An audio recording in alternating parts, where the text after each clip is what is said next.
ويعيد علينا من بركاتهم وأسرارهم وأنوارهم وقلوبهم ونفعاتهم في الدين والدنيا والآخرة جلبة لكل خير دافع لكل شر حاصلة لكل مقصود مانع لكل بلاء وإلى حضرة النبي المصطفى محمد صلى الله عليه وسلم بسر الفاتحة. من الشيطان الرجيم بسم الله الرحمن الرحيم الحمد لله رب العالمين الرحمن الرحيم مالك يوم الدين إياك نعبد وإياك نستعين اهدنا الصراط المستقيم صراط الذين أنعمت عليهم غير المغضوب عليهم ولا الضالين آمين. Alam Nasoihul Ibad halaman 37 15 baris dari atas.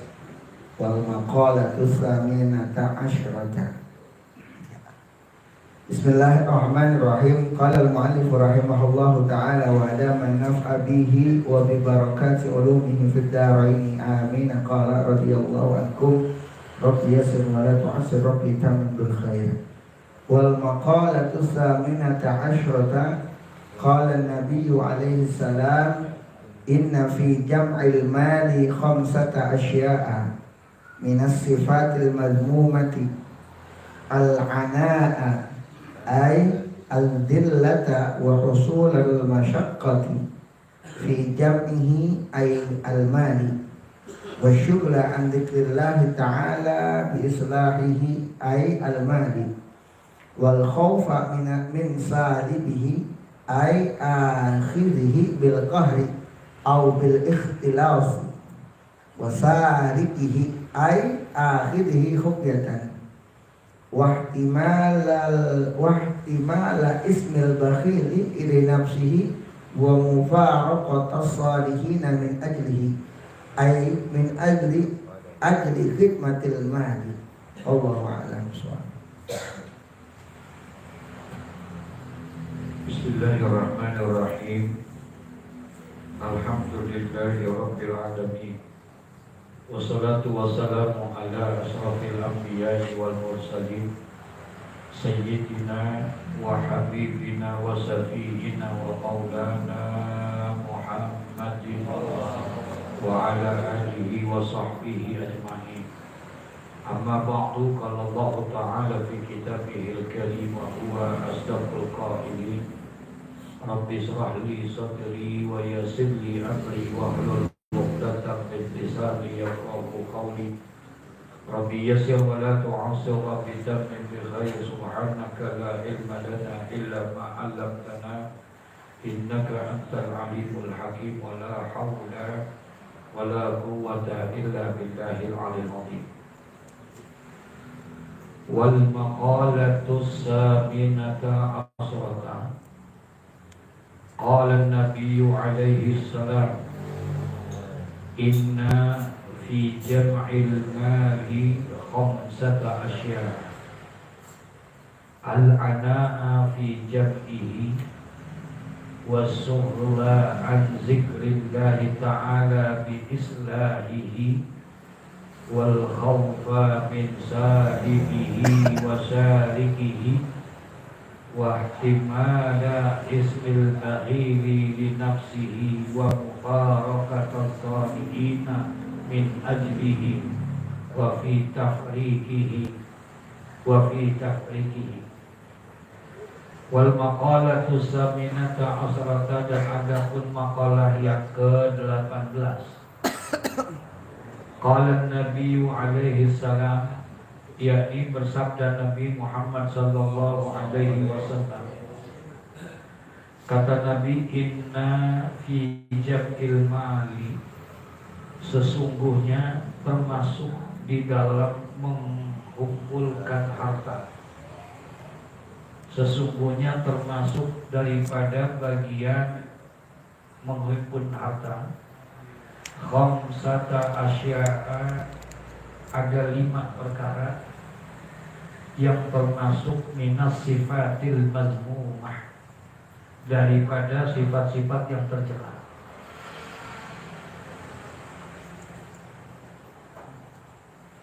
Jadi termasuk sifat yang tercela kalau seandainya 5 ini ada di dalam diri kita, di dalam rangka mengumpulkan harta,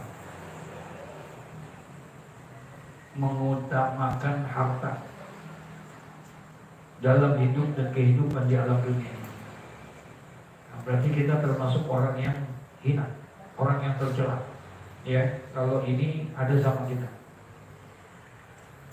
Karena termasuk daripada golongan kalau menghimpun harta itu berarti sudah mengutamakan harta di dalam kehidupannya. Orang kalau sudah mengutamakan dunia, mengutamakan harta, maka kata Nabi Shallallahu Alaihi Wasallam di dalam satu hadis sebagai bentuk kekhawatiran baginda Nabi Muhammad, kata Nabi, "Idza azamat ummati ad-dunya." Wa fi ba'di riwayah idza azamat ummati dinaran wa dirhaman. Apabila umatku sudah mengagung-agungkan dunia. Dalam satu riwayat iza azamat ummati dinaran wa dirhaman. Apabila umatku sudah mengagung-agungkan dinar dan dirham, harta maksudnya, nuzi'at minha haibatul Islam, maka akan dicabutlah kehebatan Islam di dalam diri orang. Kalau sudah mengagung-agungkan apa? Dunia. Jadi kalau sudah orientasi kehidupannya itu dunia, maka orang itu akan tercabut kehebatan Islam itu di dalam dirinya hilang. Dia akan menganggap agama itu sesuatu yang biasa-biasa saja. Nggak ada roh Islamnya itu nggak ada. Bukan hilang Islamnya, tapi rohnya nggak ada. Jadi kehebatan Islam itu, kemuliaan Islam itu hilang. Kalau orang sudah mengagung-agungkan apa?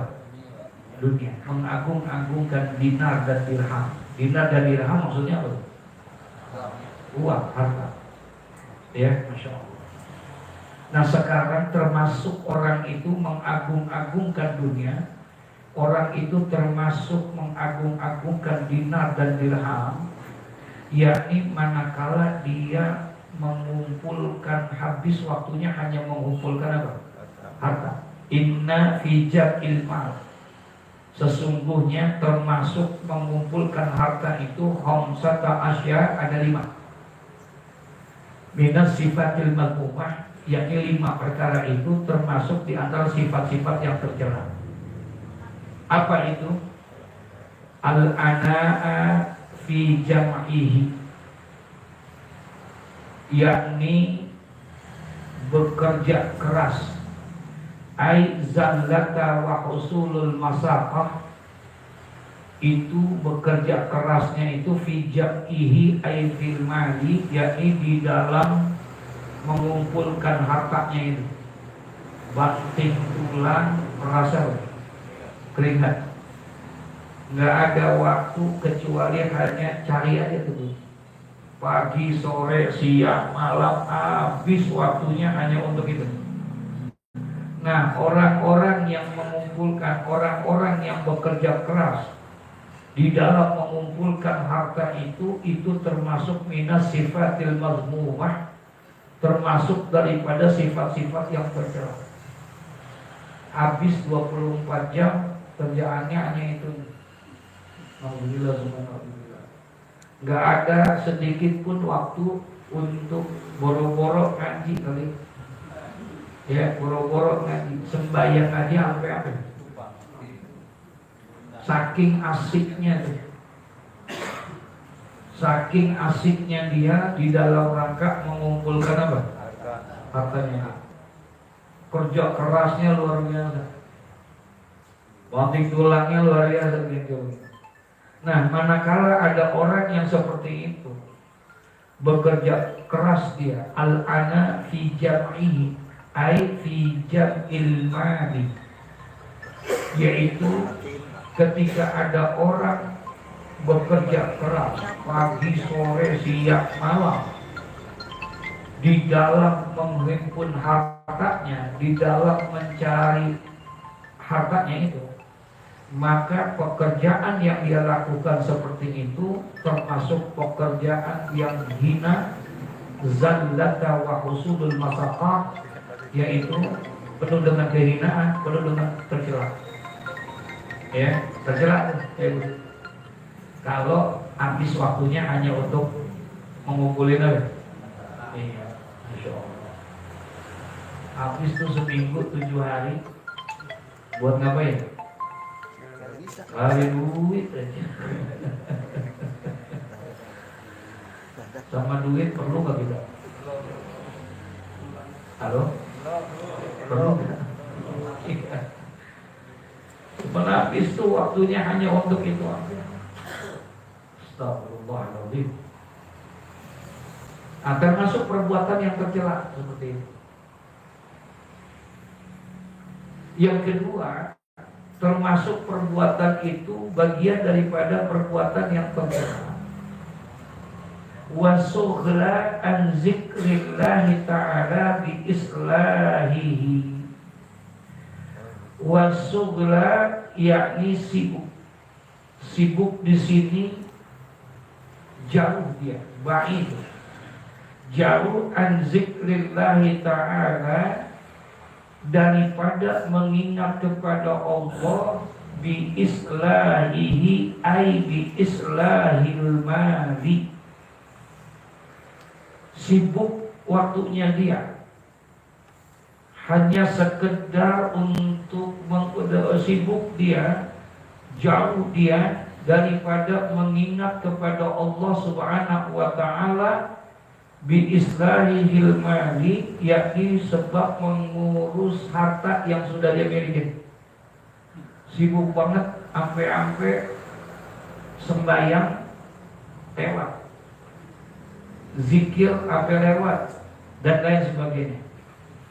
Kalau ada orang yang seperti itu, sibuk dia dengan urusan hartanya sampai dia lupa berzikir kepada Allah, mengingat kepada Allah, beribadah kepada Allah, maka kesibukan yang dia kerjakan adalah merupakan sifatul mazmumah, yaitu sifat yang tercela. Padahal aktivitasnya luar biasa. Karena itu semuanya menjauhkan dia kepada Allah. Ya. Habis 24 jam sibuk bekerja, 24 jam sibuk waktunya hanya untuk memperbaiki bagaimana harta yang sudah dia dapetin itu. Kalau pagi, sore, siang, malam dia dagang kagak berhenti-berhentinya. Tuh kalau kagak jadi orang kaya mah kebangetan juga itu.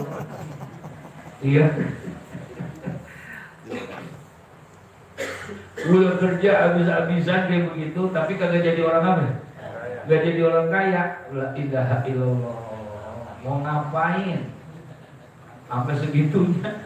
Ya, astagfirullahaladzim. Wasughla, sughla itu sibuk menjauhkan diri daripada mengingat Allah Subhanahu wa ta'ala, karena bi islahihi, yakni bi islahil mal, di dalam rangka memperbanyak harta yang dia mau cari. Sampai lupa ya, untuk berzikir lupa, ngaji lupa, sembahyang lupa. Nah, pekerjaan yang apabila dia lakukan seperti itu termasuk minas sifatil mazmumah. Ya. Yang ketiga, wal khaufa min salibihi wa sarikihi, dan orang itu wal khaufa, tumbuh di dalam dirinya rasa takut min saribihi ay akhizihi bil qahri au bil ikhtilas. Timbul rasa takut daripada maling, daripada rampok. Takutnya bukan main tuh, sampai dibudakin sama apa? Iya. Sampai dia takut, tumbuh rasa takut di dalam diri dia, yakni dari para perampok ay akhizihil bil qahri, yang dimana orang akan mengambil harta itu dengan cara paksa au bil ikhtilas, atau dengan cara menipu. Maka bagaimana caranya supaya dijaga ini? Kalau perlu beli brankas, kalau perlu masukin ke bank mana aja, itu disimpan tuh semuanya. Kalau bisa gali lubang di rumahnya buat harapan. Karena rasa takutnya dia, sampai segitunya dia menjaga daripada harta yang dia miliki. Dikit-dikit ngeliatin pintu gerbang, udah dikunci apa belum? Dikit-dikit dia ini semua. Astagfirullahaladzim, ya, sampai segitunya tuh, punya rasa takut, tersiksa dia karena untuk menjaga apanya? Harta. Kalau disimpannya dengan luar biasa. Yang aman di mana? Taruh di bank Singapura, taruh di bank Swiss, taruh di bank. Kalau kita sih nggak mungkin kali ya. Iya.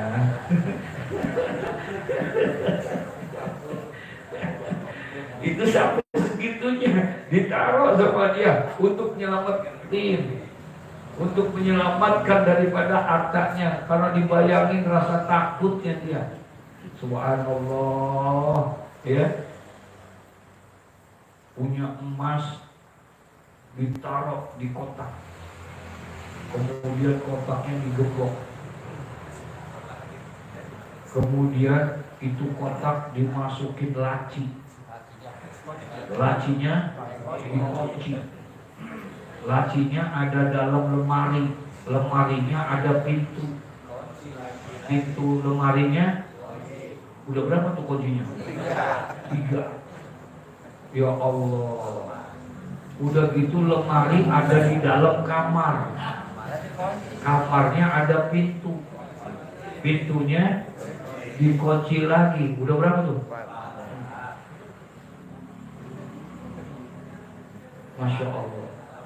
Itu pintu kamar ada di dalam ruangan, di ruangan itu ada pintu lagi, pintunya dikunci lagi. Di depan pintu ada gerbang, gerbangnya digembok lagi. Itu kunci, jangan lagi istrinya, setan aja nggak tahu tuh tempatnya di mana. Dia simpen tuh kuncinya sedemikian ininya. Astagfirullahaladzim. Kenapa? Karena terbayang dia takut, rasa takut yang berlebihan di dalam itu. Kalau ada jiwa yang seperti itu di dalam diri kita, takut kehilangan daripada harta yang kita miliki itu secara berlebihan, maka itu minas sifatil mazmumah, itu termasuk daripada sifat-sifat yang tercela. Bukan gak boleh kita jaga, wajib kita menjaga. Yang namanya ikhtiar, berusaha dan ikhtiar itu wajib hukumnya. Gak boleh kita sembrono, merasa aman, merasa ini, gak boleh.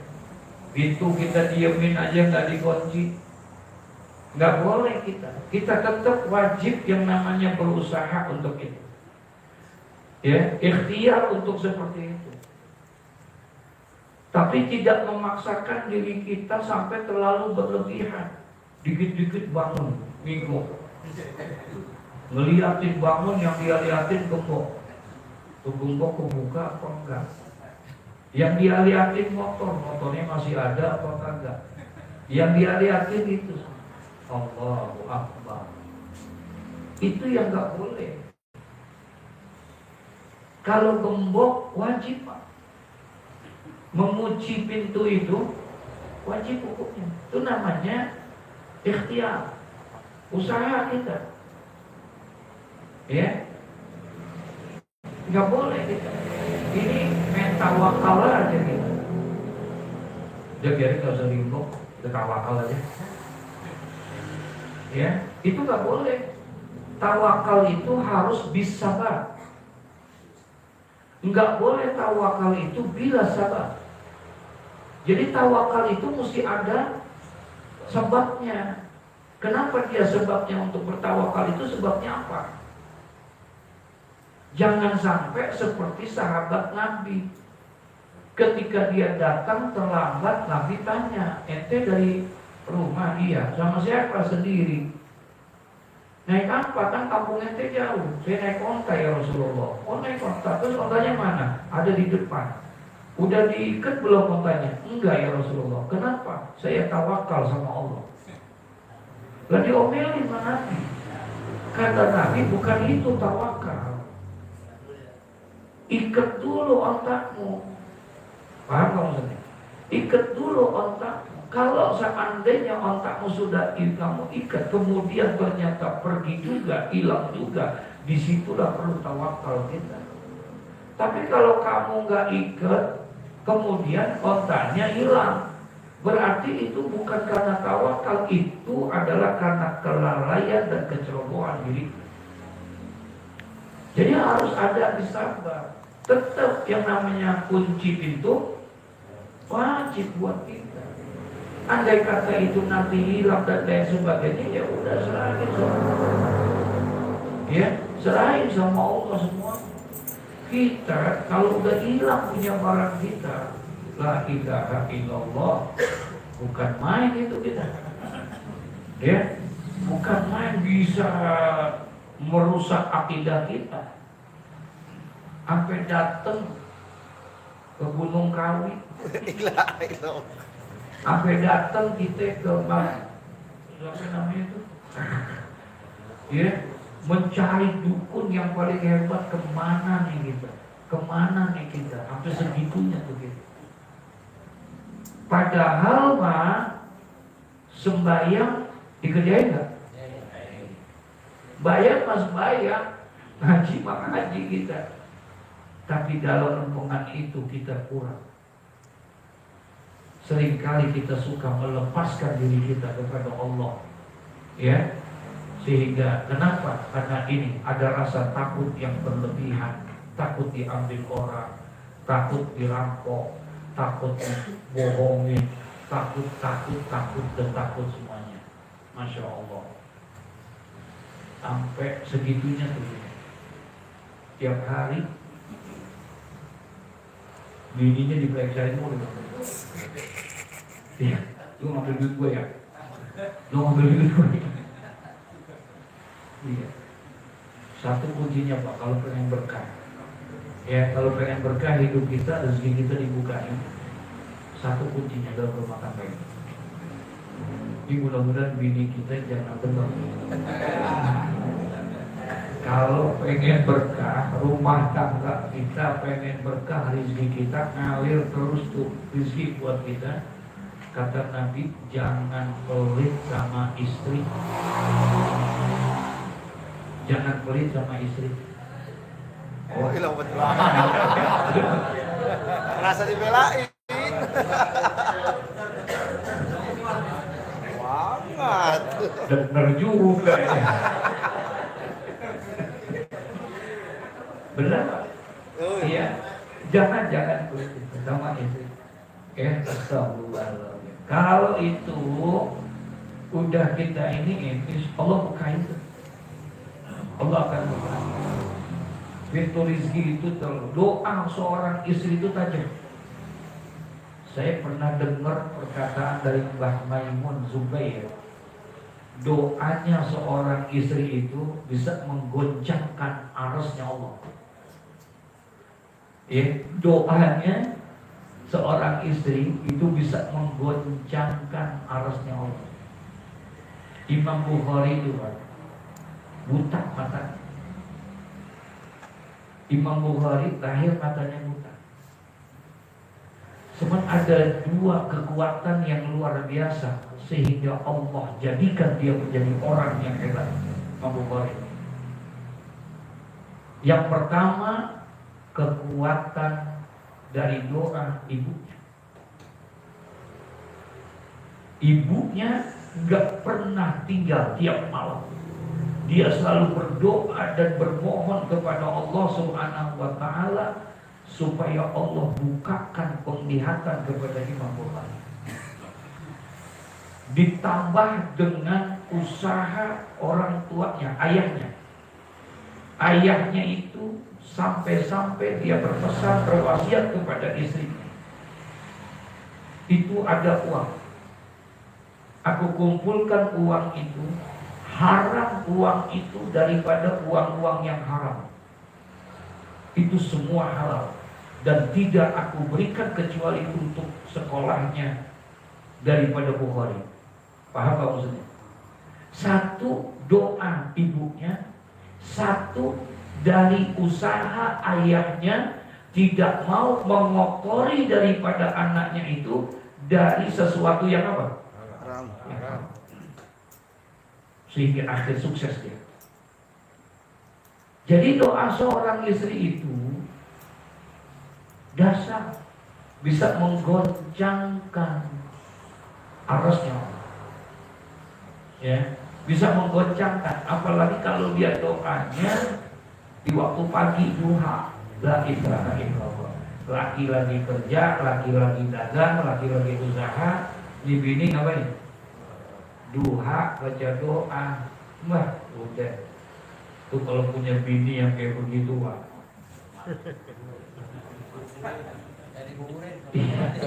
Kalau belum mati jangan-jangan.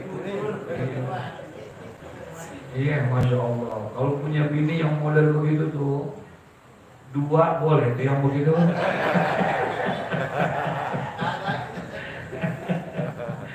Astagfirullahaladzim. Ya, nah itu kenapa? Karena ada rasa khauf yang berlebihan, rasa takut yang berlebihan terhadap hartanya, sampai dia melakukan hal yang seperti itu. Tersiksa dia, tersiksa hidupnya itu hanya untuk menjaga apanya? Hartanya. Tidur kurang, ini kurang, hanya karena itu. Udah capek bekerja, capek juga lagi, disuruh ngejagain, disuruh ini, taruh duit di bank, tiap hari dicek mulu, masih ada apa kagak ini saldonya, masih ada apa kagak ini saldonya, tiap saat kayak begitu. Masya Allah, Masya Allah, Masya Allah. Ya, kalau ada sifat yang begitu, berarti kita termasuk adalah orang-orang yang punya sifat yang apa? Tercela. Minas sifatil mazmumah. Apalagi yang termasuk sifatul mazmumah itu, wahtimalal ismil bakhili li nafsihi. Ya, menyandang nama kikir bagi dirinya. Duit mah banyak, cuman kagak boleh banget kalau ada pengurus masjid, pengurus musola datang. Apalagi datangnya bawa map.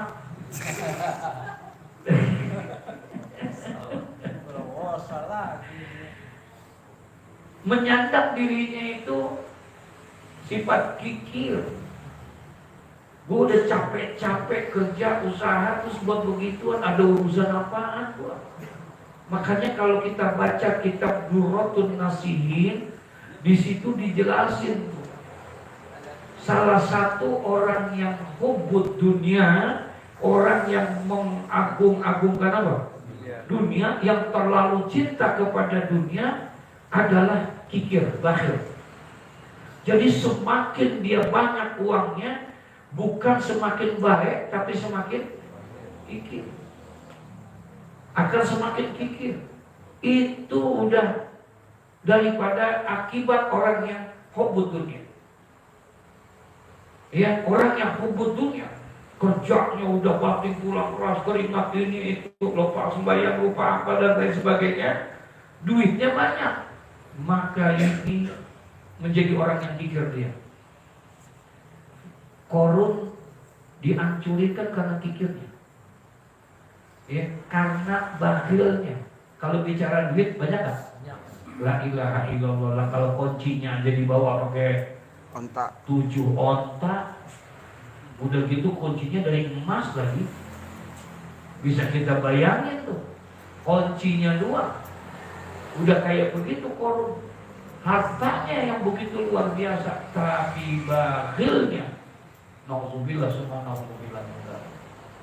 Nah, sifat kikir ini, kata Nabi, kikir itu, bakhil itu merupakan penyakit. Jadi bakhil itu penyakit, mesti diobatin. Tidak ada penyakit yang paling bahaya kecuali adalah bakhil. Nabi yang bilang, tidak ada penyakit yang paling berbahaya kecuali penyakit bakhil. Dia bahaya di dunia dan bahaya di akhirat. Saking bahayanya tuh penyakit bakhil, puncaknya bahayanya itu Allah haramkan dia masuk ke dalam surga. Itu namanya penyakit udah bahaya banget kan? Kalau udah dia haramin masuk apa? Sekalipun dia termasuk ahlul ibadah, orang yang ahli ibadah tapi bakhil, maka orang itu Allah harapkan dia masuk ke dalam surganya Allah. Ra'aitu maktuban ala babil jannah, kata Nabi, aku lihat ada tulisan di pintu surga. Apa tulisannya? Anti muharramatun ala kulli bakhilin wa aqil wa namamin. Gede itu tulisannya. Anti muharramatun. Surga itu diharamkan. Jadi surga itu diharamkan.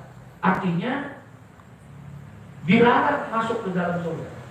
Surga itu diharamkan. Buat siapa? Kata Nabi, tulisan itu ala kulli bakhilin. Surga diharamkan untuk orang-orang yang apa? Bakhil. Jadi orang yang bakhil Allah haramkan masuk ke mana? Surga. Alhamdulillah. Yang kedua, ala kulli bakhilin wa aqil. Aqil, akun, durhaka. Orang yang durhaka kepada kedua orang tuanya. Orang yang durhaka kepada kedua orang tuanya pun juga diharapkan masuk ke dalam surga Allah. Wa namamin.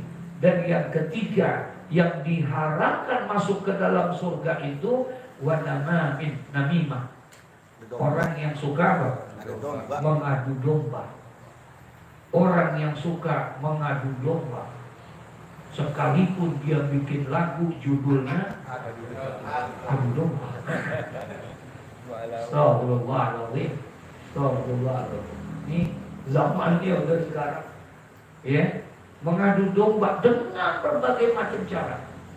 Dengan berbagai macam cara dia, Allah haramkan, demi Allah, Allah haramkan dia masuk ke dalam apa? Surga. Allah haramkan masuk ke dalam. Wahtimal ismil bakhil li nafsihi. Dia tanggung tuh diri, gak apa-apa orang bilang gua pelit. Yang penting duit gua gak habis. Biarin orang bilang gua apa? Pelit, kikir, pedit, gak apa-apa, kagak ada urusan. Duit gua yang nyari. Emang ada urusan apaan gua ngasih dia? Semua orang bilang dia apa? Pelit, tapi dia wahtimala ismul bakhil li nafsihi, ihtimal menanggung. Bangga dia dengan sifat itu, dengan sebutan itu. Kalau ada orang yang model begitu, minas sifatil mazmumah, berarti orang itu punya sifat yang apa? Tercela. Ya, Masya Allah. Dia emang kaya, cuman apa? Pelit. Ya, al-bahil ba'idun minan nas, ba'idun minallah, ba'idun minal jannah, wa qaribun minan nar. Kata Nabi, al-baghil ba'idun minan nas. Pelit itu jauh sama manusia. Manusia nggak ada yang suka sama orang yang apa? Pelit. Wa ba'idun minallah, ay ba'idun min rahmatillah. Orang yang bakhil jauh sama Allah, yakni jauh dengan rahmat Allah. Wa ba'idun minal jannah, dan orang yang pelit itu jauh daripada surga. Wa qaribun minan nar, tapi dia dekat dengan apa? Neraka. Ya, dia dekat dengan neraka. Masya Allah. Dulu pernah saya sampaikan, ada satu hadis, lamma khalaqallahu nar, ketika pertama kali Allah menciptakan neraka. Ya, ketika Allah pertama kali menciptakan apa? Neraka. Jadi itu neraka. Faqadatin nar, kemudian neraka ngomong. Neraka ngomong, nanya sama Allah. Apa kata neraka? Ya Rabbi, lima khalaqtani. Ya Allah, Engkau jadikan aku menjadi neraka ini buat siapa? Neraka nanya, ini tempat yang Engkau jadiin saya ini buat siapa sih? Kok tempatnya begini amat ya? Panas amat, jelek amat, wah macam-macam kan.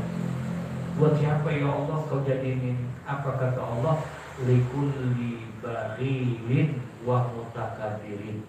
Aku jadikan itu adalah dari apa namanya, orang bakhil dan orang sombong. Ya Rabbana. Jadi emang tempatnya di mana? Di situ. Neraka buat orangnya. Tapi ada orang yang bangga dia. Bangga disebut apa? Pikir nggak apa-apa. Sekampung orang bilang gua pelit, nggak apa-apa. Ya, bangga. Ihtimal ismil bakhil, dia tanggung tuh sebutan apa? Bakhil, linafsihi, buat dirinya. Nggak apa-apa, nggak ada urusan, nggak apa-apa. Yang penting duit gua. Astagfirullah. Ya, demen banget dibilang pelit. Demen banget dibilang pelit. Pelit banget, emang apa lo? Urusan malu. Urusan malu, gua pelit, duit gua. Duit gua, astagfirullahaladzim. Ada juga orang yang begitu modelnya. Iya, Masya Allah. Saking pelitnya, jangankan duitnya diminta, dosanya diminta. Oh enggak. Bang, dosa lu buat gue ya? Kagak. Dosanya bang, iya kagak.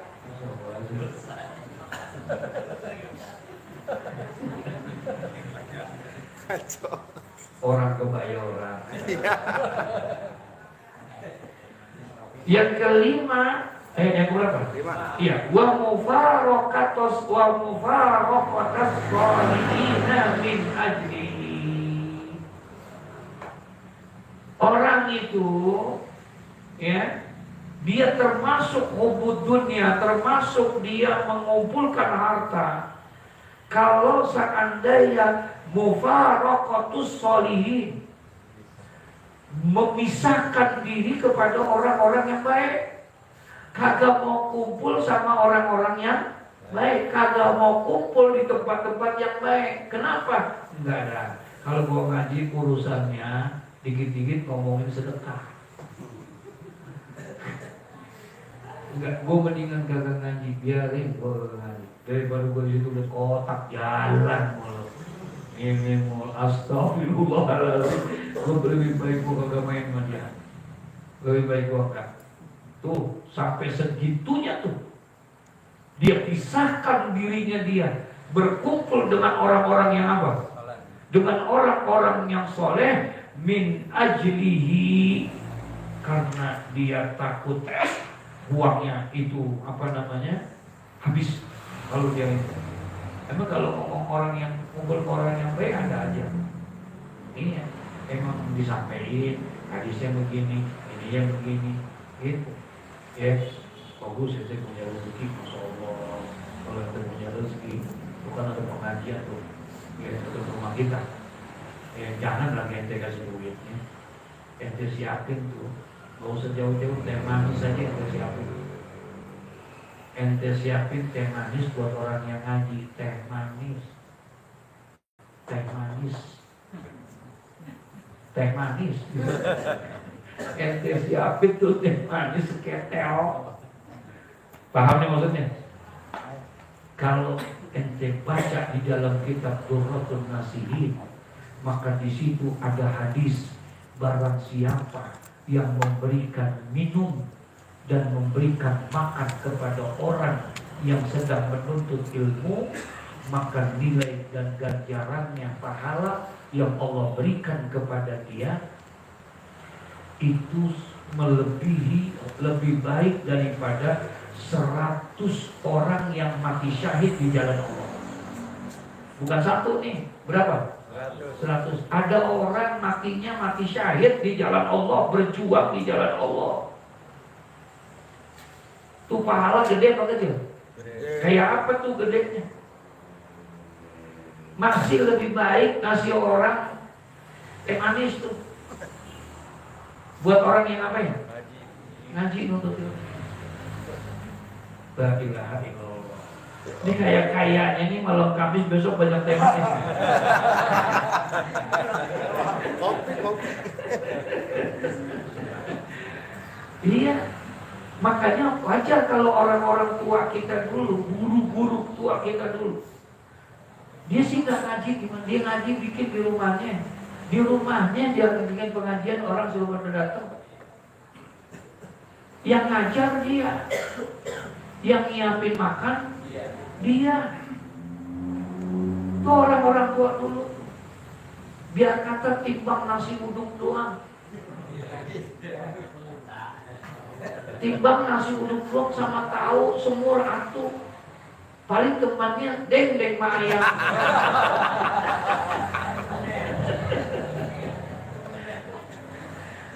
Iya, subhanallah. Tuh saya ngaji mau malam sampai azan nih, ngaji mau ya ngaji sama orang tua saya, ngaji sama habib saya ngaji mau guru-guru. Ya Allah, kan dia yang ngajar ini. Udah kasih ilmu, ngasih apa? Iya.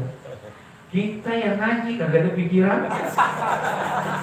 Yang ngaji kagak ada pikiran. La ilaha illallah. Itu kue bukan dimakan, ditaruh di tas.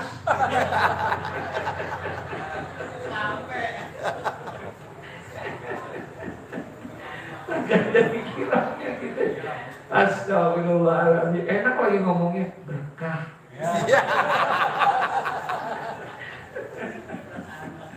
Berkah. Guru sih ikhlasnya bukan main, yang kayak begitu. Ya. Guru mah masya Allah kadang emang dia mau ngamalin ilmu namanya. Makanya kalau dia mau ini mau dia kagak mau boro-boro nyari makan ngajar juga enggak. Betul ya? Cuma kata dia mau ngamalkan ilmu, dia pengen ini segala macam, itu yang diingin. Masya Allah memberikan yang kayak begitu. Ya, ini hanya sekedar kasih motivasi aja. Ya, tahu minggu depan saya mau datang. Iya benar. Belum lagi maaf ribu maaf. Ya tahadus ini mani nggak ada maksud buatnya gimana. Apalagi kalau dia berhadiah kepada guru. Itu nilai yang paling besar. Imam Malik bagi, Imam Suyuti bagi itu bagian-bagian daripada orang yang bersedekah.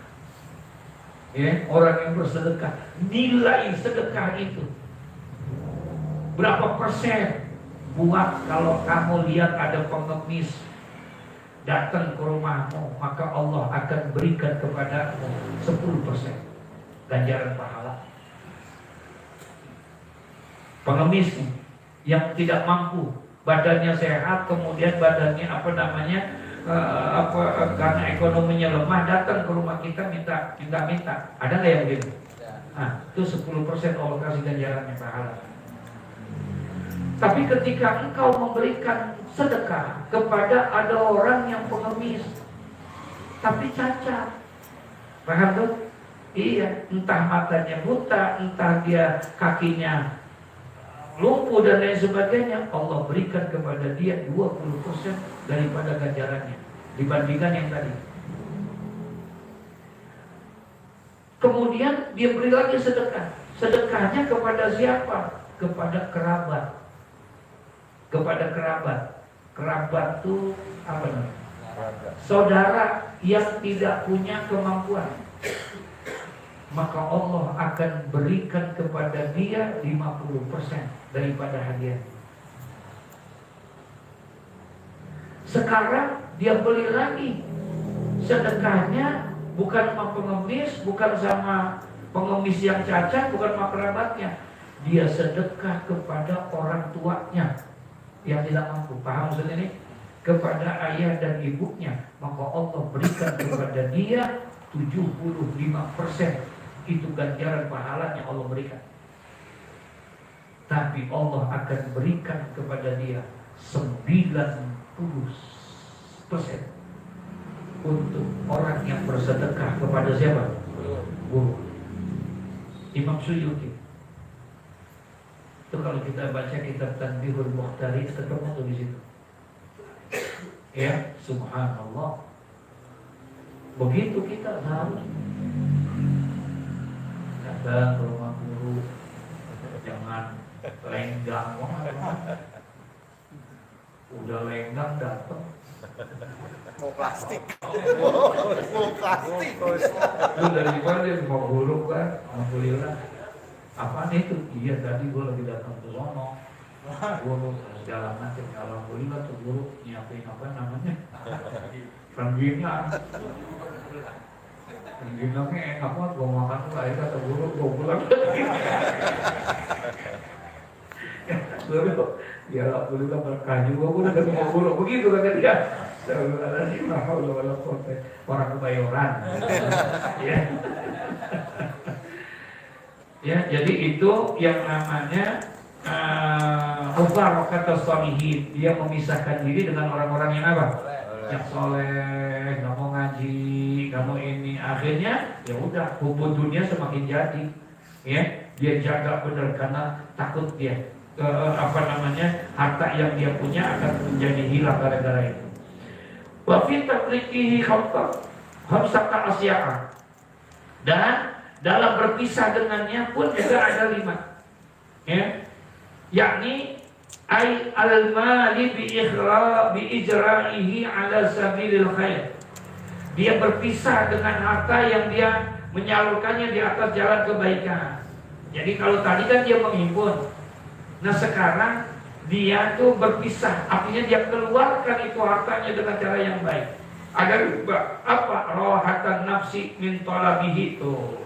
Ya, kenyamanan jiwanya itu, enak badannya itu di dalam mencarinya. Jadi nggak terlalu ngoyo banget. Dia yakin banget kalau yang namanya rezeki itu udah dijamin loh. Nggak, saya tanya. Untuk urusan dunia Allah udah jamin loh. Udah jamin Allah. Untuk urusan dunia Allah udah menjamin. Yang belum dijamin urusan akhirat. Kalau dunia Allah udah jamin. Kita gak perlu khawatir, gak perlu resah. Jangan lagi kita masih ingat tuh cacing yang matanya buta yang ada di mana? Di dasar laut. Ternyata masih dikirimin sama Allah. Nabi Sulaiman geleng kepala. Ketika Nabi Sulaiman duduk di pinggir pantai ngelihat semut jalan. Semut begitu jalan dilihatin sama Nabi Sulaiman. Ini semut sedang menggigit daripada gandum. Dilihatin tuh Mas Nabi Sulaiman. Kemana nih? Enggak taunya dia jalan ke tepian sungai. Di tepi sungai ada kodok. Kemudian dia deketin kodok, mulutnya mangap. Ini semut masuk ke dalam mulutnya. Kata Nabi Sulaiman, ya mati dah tuh semut. Udah gitu, ini kodok jalan jemplung ke dalam. Tambah yakinlah si Nabi Sulaiman, semut itu bakalan apa? Mati. Udah ada di dalam perut kodok, kemudian kodoknya masuk ke dalam air. Mati udah, didiemin aja, mati dah tuh. Kagak lama keluar kodok di tempat yang sama. Lah, itu kodok yang tadi tuh kata Nabi Sulaiman. Pas dia keluar tuh kodok mana? Keluar semutnya. Kagak apa? Mati. Kagak mati. Kata Nabi Sulaiman, ajib, nggak mati dia.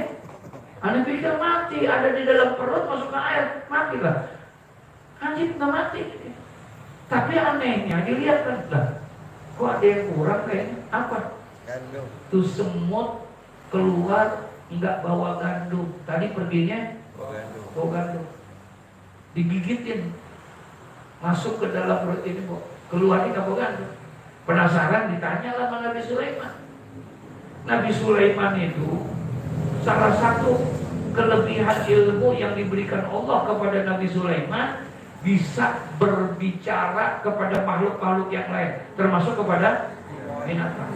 Dia bisa ngomong kepada burung hut-hut, dia bisa ngomong kepada gajah, dia bisa ngomong sama ikan, bahkan dia bisa perintahkan tuh angin. Ratu Bilqis demennya bukan main sama Nabi Sulaiman, karena tuh istana bisa diapain? Bisa dipindahin. Dia bisa ngomong sama jin-jin semua, bisa ngomong sama semua. Dipanggil tuh semut sama Sulaiman. Apa kata Nabi Sulaiman? Semut sini sebentar. Tadi aneh lihat ente jalan begitu cepatnya. Kemana? Anda pikir nanti mati masuk perut ini ya? Kodok. Apa namanya?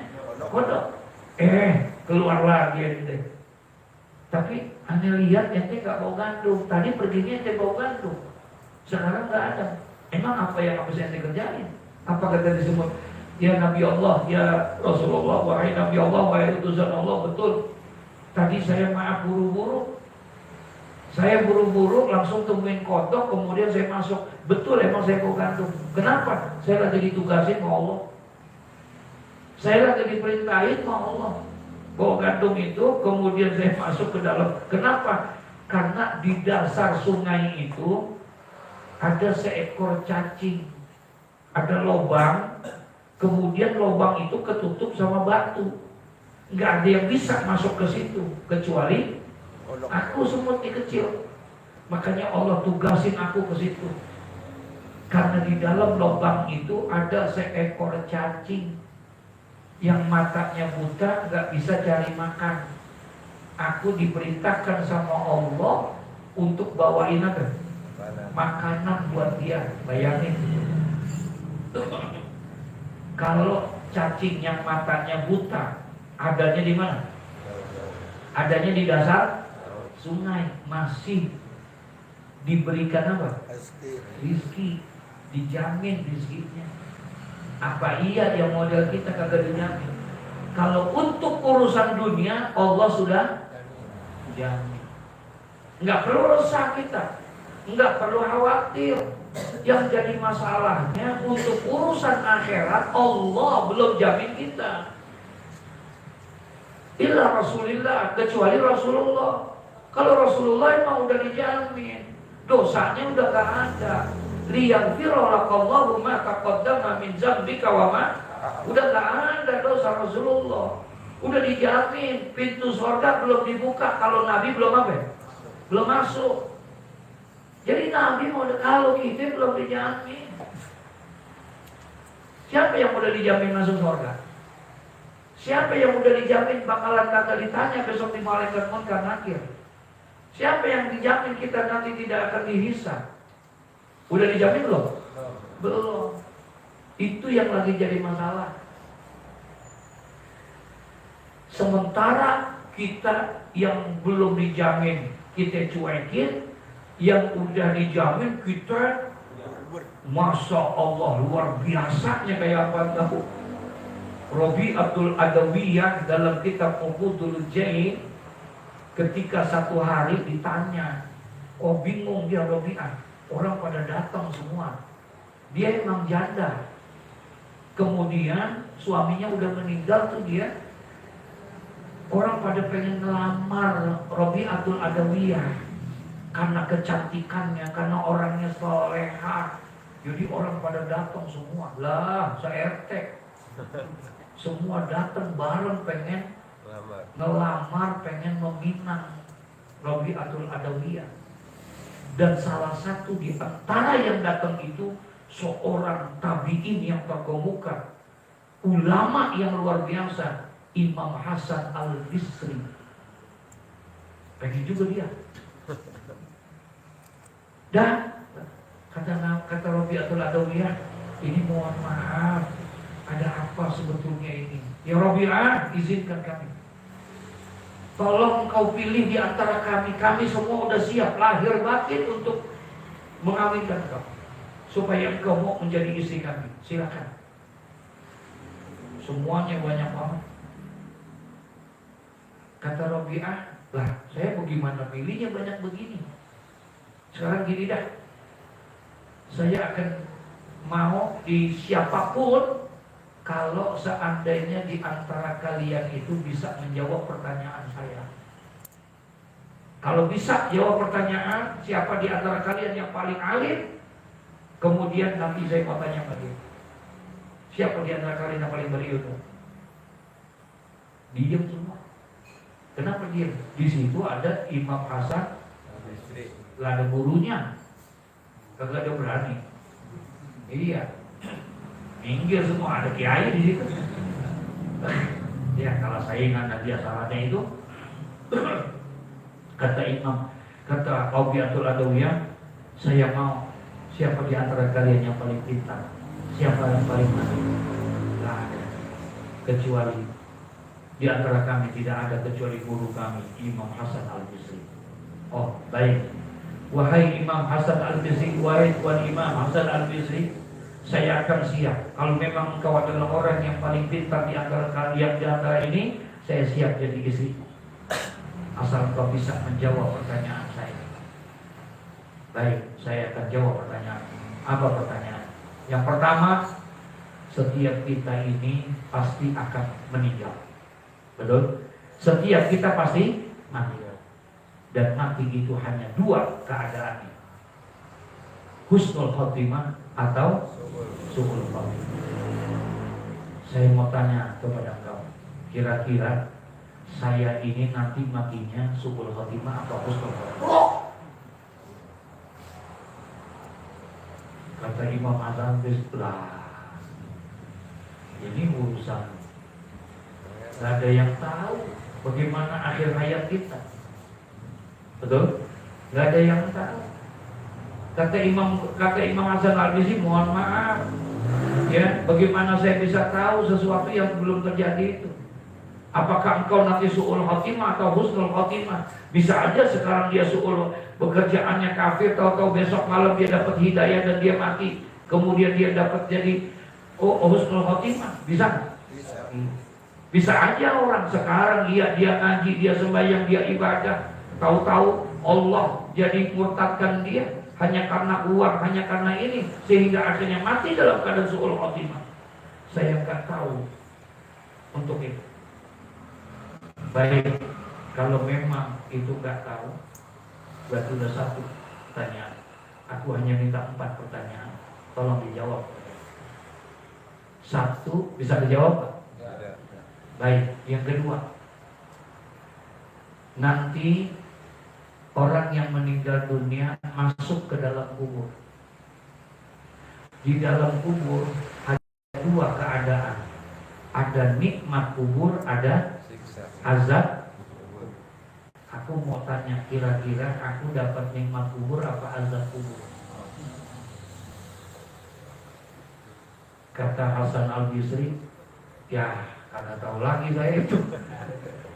Saya bagaimana tahu untuk dia? Apakah dia dalam keadaan dapat nikmat kubur ataupun azab kubur? Maaf, saya nggak bisa jawab. Oh, ya udah, baik. Kemudian yang ketiga, entar setiap orang dikumpulkan di padang mahsyar. Semua orang akan dikumpulkan di padang mahsyar, kemudian akan diperlihatkan semua buku-buku amal-amal dia. Dan semua orang akan mengambil dengan tangan kanan atau dengan tangan kiri. Tangan kanan berarti amalnya baik. Kalau dia tangan kiri berarti jelek. Allahumma atini kitabi biyamini wa hasibni hisabai yasira. Itu kalau kita wudu baca doa itu. Basuh tangan kanan, Allahumma atini kitabi, ya Allah berikanlah kepadaku catatan buku amalku itu biyamini dengan tangan kanan. Tangan kanan bertanda baik. Tangan kiri bertanda. Saya mau tanya, besok kira-kira saya terimanya tangan kanan atau tangan kiri? Kata Imam Hasan Basri, waduh, kagak tahu lagi. 4 pertanyaan, 3 gak terjawab. Ya, 3 gak terjawab. Tipis dah harapan. Kata Imam Hasan Basri, tinggal 1. Puncaknya ada surga atau neraka. Saya masuk surga atau neraka? Saya nggak bisa jawab. Nyerah. Apa kata Imam? Kata Robiatul Adawiyah, kalau engkau tidak bisa menjawab, maafkan, saya belum bisa untuk menjadi istri kalian.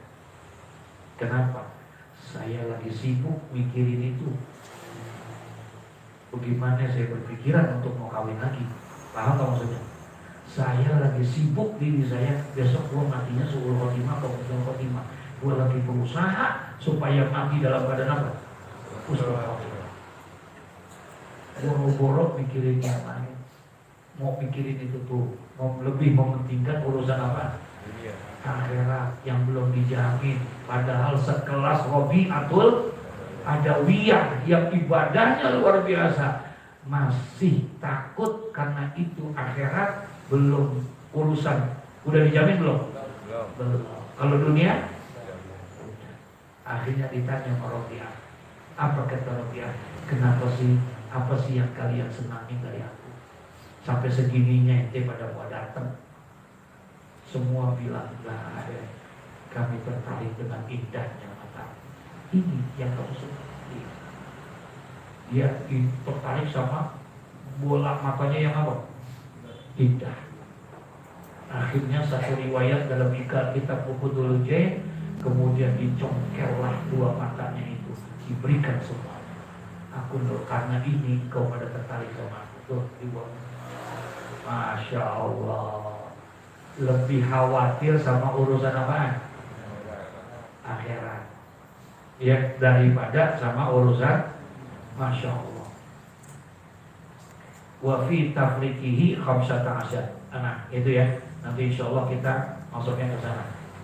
Ini kalau kita habisin kayak 12 rasanya. Ya, Masya Allah. Emang luar biasa. Ya, pantas kalau ini kitab namanya Nasaihul Ibad, yang membuatkan nasihat-nasihat buat kita supaya dekat. Ternyata begitulah. Ya, Masya Allah. Al-Fatihah.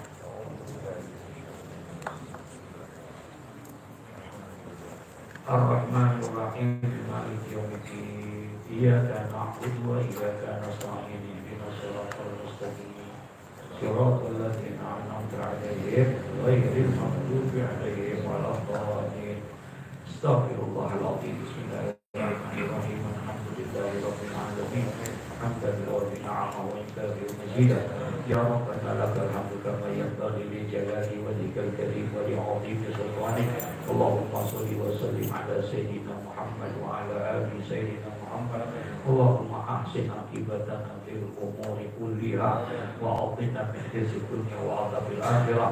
Allahumma zidna ilman nafi'an wa rizqan wasi'an wa 'amalan shalihan mutaqabbalan.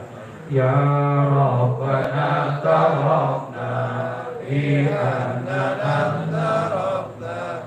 وأننا أشرفنا وعلى الله أشرفنا فاتب علينا توبة تغسل كل حوبة واستر لنا العورات وآمن الروعات واغفر لوالدينا ربي مولودنا والآل والإخوان وسائر الخلان وكل ذي محبة أو جيرة أو صحبة والمسلمين أجمعين آمين ربي يسمع فضلا وجودا منا لا باكتساب منا للمصطفى الرسول نرضى بكل سؤل صلى وسلم ربي عليه هدى العبد وآله وصحبه عداد السوق والحمد لله بالبدء والثناء وصلى الله على سيدنا محمد وعلى آله وصحبه وسلم والحمد لله رب العالمين.